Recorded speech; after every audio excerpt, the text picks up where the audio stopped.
用の新作ソフトが続々です。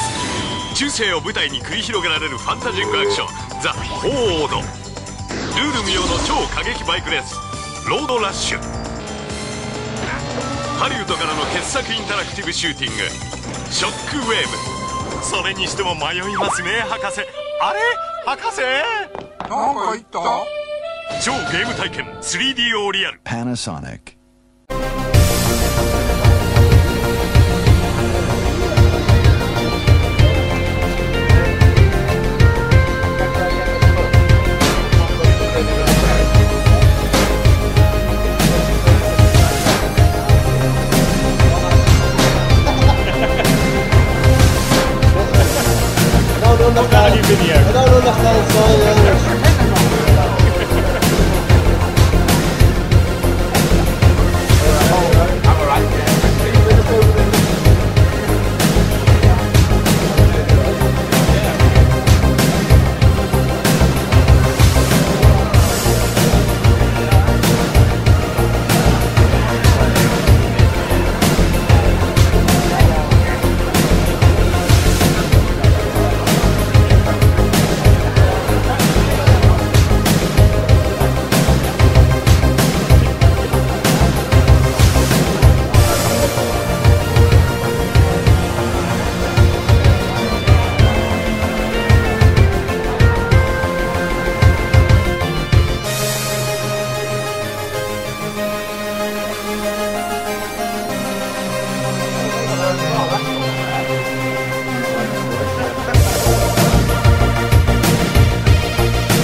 Say, well, I know it's not my stuff, but I've spent thousands of hours. Yeah, I mean, the original one. I cut it down so much, like all the information I got was so stockpiling crap. I was like, no one's here. I was waiting for the question. Go on, announces that this shit's down. It was meant to be morning when it was meant to start, but you know. Yeah, thank you very much for coming along. It's basically I'm going to do a brief overview of UBISoft's history, the games, how the company's grown over the years. My name's Korina. I'm community manager for UK UBISoft, so I do events like this all the time, so it's pretty good for me. This is Yves Guillemot. If you don't know who he is, then where have you been? You're living under a rock.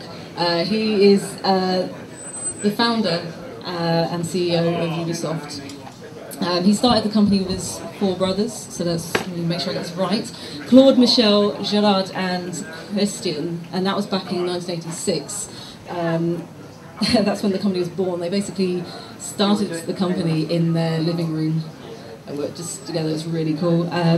They went on and it was for quite a while. The first game, which you might know, was Zombie. How many of you guys own that game? Yeah, I knew you'd put your hand up.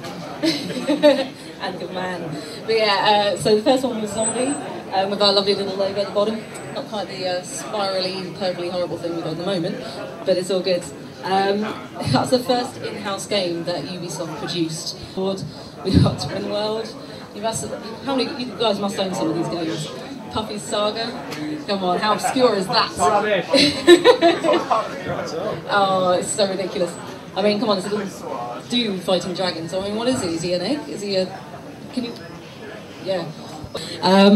But yeah, we went on and we started buying more studios. So we bought studios in Germany, France, America, England, and Romania. They were the first ones we started to produce in. And of course, from there we started making the Rayman games. Rayman was the first real IP for Ubi that really took off, became kind of its own identity, and was our mascot for quite some time.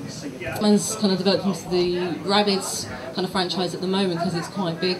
There's rumours that Rayman's going to come back, but I can't confirm any of that before you guys start asking me, and they're going to grill me over that one. 2000 was the year that UBISoft really grew. I mean, we bought a lot of new IPs. The Learning Company disbanded, so we acquired a lot of IPs, such as Tom Clancy came from Red Storm. That was the LA studio that we had, South Carolina. So that was a studio we bought from them. We got Prince of Persia, Myst. We got those from the Learning Company along with Settlers, because we bought Blue Bytes, which started producing the anime games, and that's from there. Splinter Cell, you must have some Splinter Cell fans here somewhere. Yeah, good man. So Splinter Cell for the Xbox, that was the first real kind of exclusive game that we did that really sold well.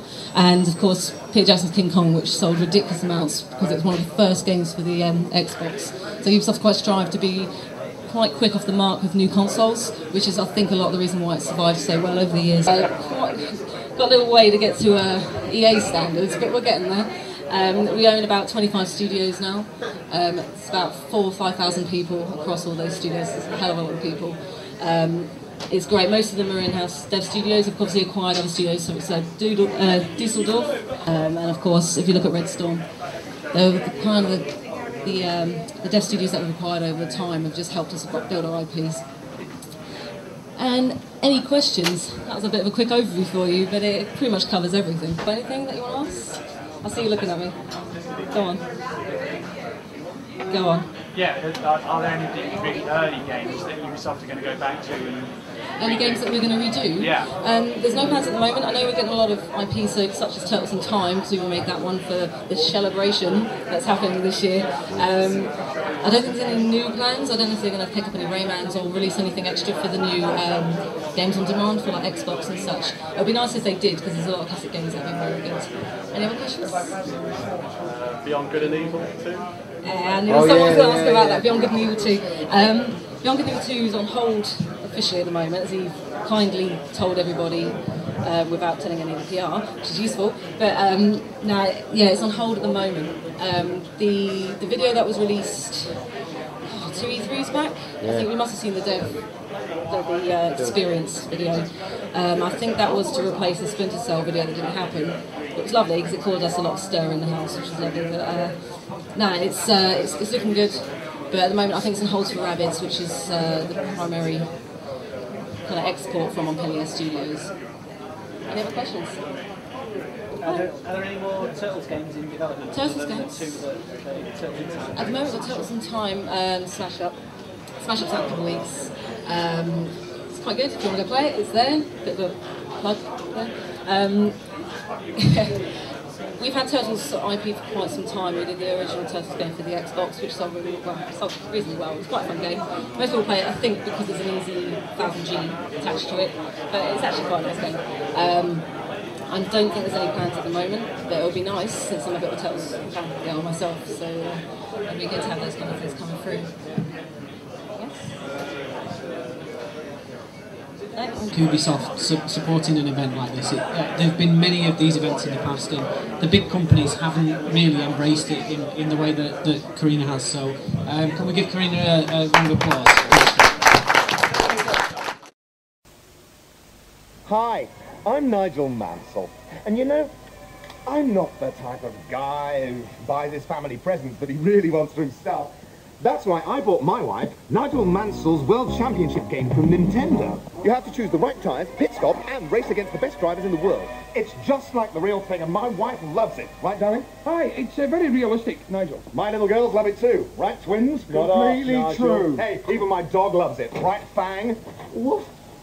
So, there you have it. I think it's a wonderful game, and if your family's anything like mine, they'll love it too. Right, girls? Right. Nigel Mansell, intentionally goes to Nintendo.